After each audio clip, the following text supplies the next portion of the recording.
Definite integrals. This symbol is an elongated S. It means integrate. The elongated S, it means integrate.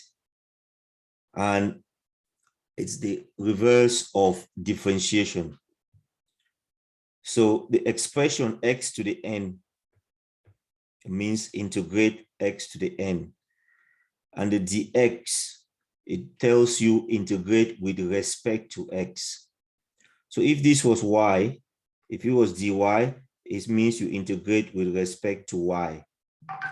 It is x, we integrate with respect to x. So the way you integrate it is you add 1 to the power and divide by the new power.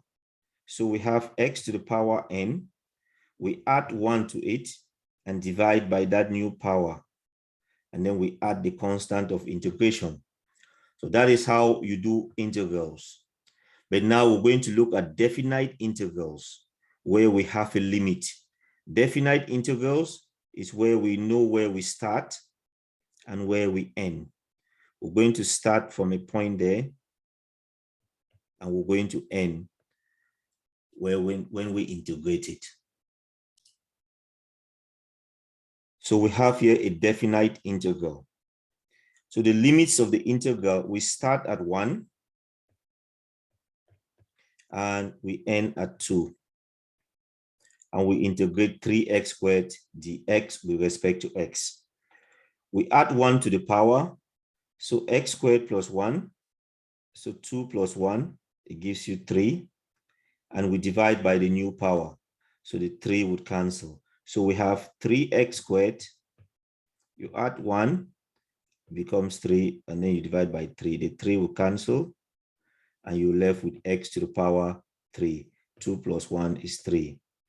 So that's why we have x cubed there. And then you write the integral in the square brackets with 1 at the lower point there, hanging there, and 2 at that top point there. The first thing you do, you substitute to evaluate the integral at the upper limit. The upper limit is that 2. We call it the upper limit. And this 1 is called the lower limit. We substitute in the value for the upper limit. We will substitute 2. So put 2 there, replace x with 2. It becomes 2 cubed. After that, we replace x with 1. It becomes 1 cubed. 2 cubed is 8. 2 cubed is 2 times 2 times 2, which gives you 2 times 2, 4. 4 times 2 is 8. 1 cubed is 1 times 1 times 1, which is equals to 1. So 8 minus 1 is 7. So we evaluate the integral at the lower limit, evaluate the integral at the upper limit, and subtract them. And that gives you the area of 7. And I'll show you what it looks like visually. If you plot the graph of 3x squared, it will look like this blue curve you see there. So the graph of y equals to 3x squared is that blue curve. And we want to find the area from starting from 1 and ending at 2. So what we want to find is this shaded area. Let me zoom in. We want to find that shaded area starting from 1 and ending at 2, the upper limit. That's the shaded area. So what integration is doing is finding this shaded area. And if you can do it with the graphics calculator. If you use this integral sign, the limit is, the upper limit is 2, the lower limit is 1, 3x squared dx. The calculator will give you an answer of 7. But in your exams, you don't just use the calculator and write the answer of 7. They want you to show the working out. So that is why you would use this method of circles to show the working. And the calculator there is to help you check your answer.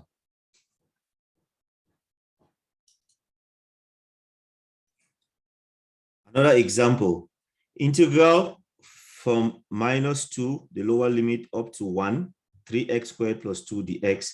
This is called a definite integral. We have a point, the lower limit, and we have the upper limit.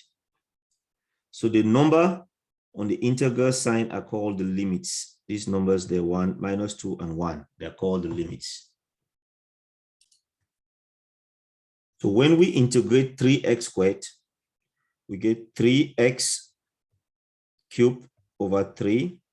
The 3 will cancel. You end up with x cubed. And when you integrate 2, you get 2x. Because you imagine it was 2 times x to the power 0. You add 1 and divide by 0 plus 1.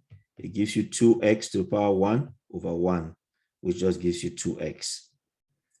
So when you integrate 3x squared plus 2, you get x cubed plus 2x. And you have the limit, the upper limit of 1, the lower limit of -2. So we draw the square brackets and hang the limit there.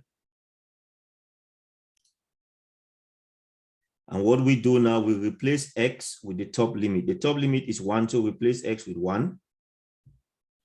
And then after that, we replace x with the bottom limit. The bottom limit is -2, so replace x with -2, replace x with -2. And replace x there with 1, replace x there with 1.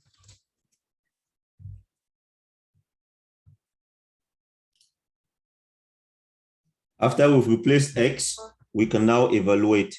We get 1 plus 2, it gives you 3. -2 cubed is -8.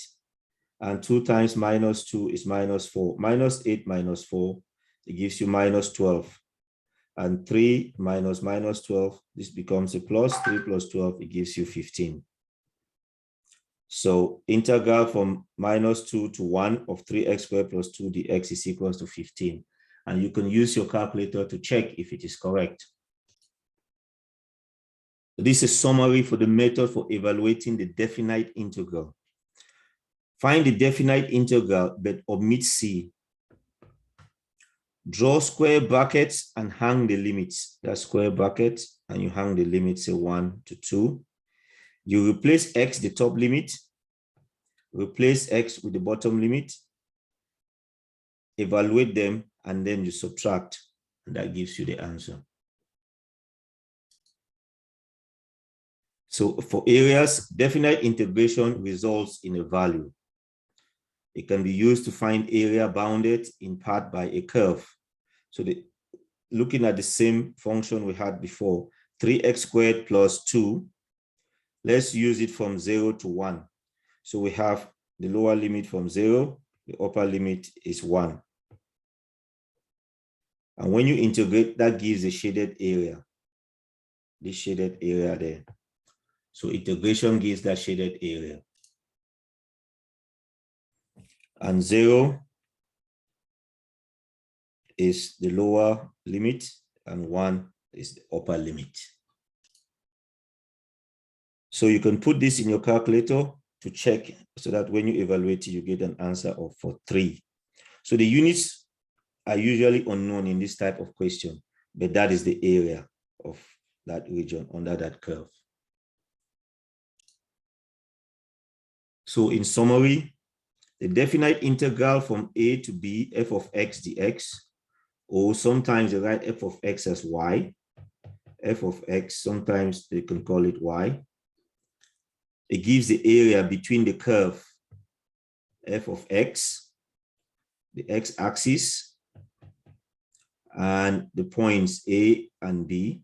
It gives the area between those points, provided that the curve lies on or above the x-axis between the values of x equals to a and x equals to b. Now it is your turn. Evaluate the following integrals. We got 3 of them there. And after that, you can use a calculator to check if you've got the answers correct. There's still some more for you to practice. Try the following as well.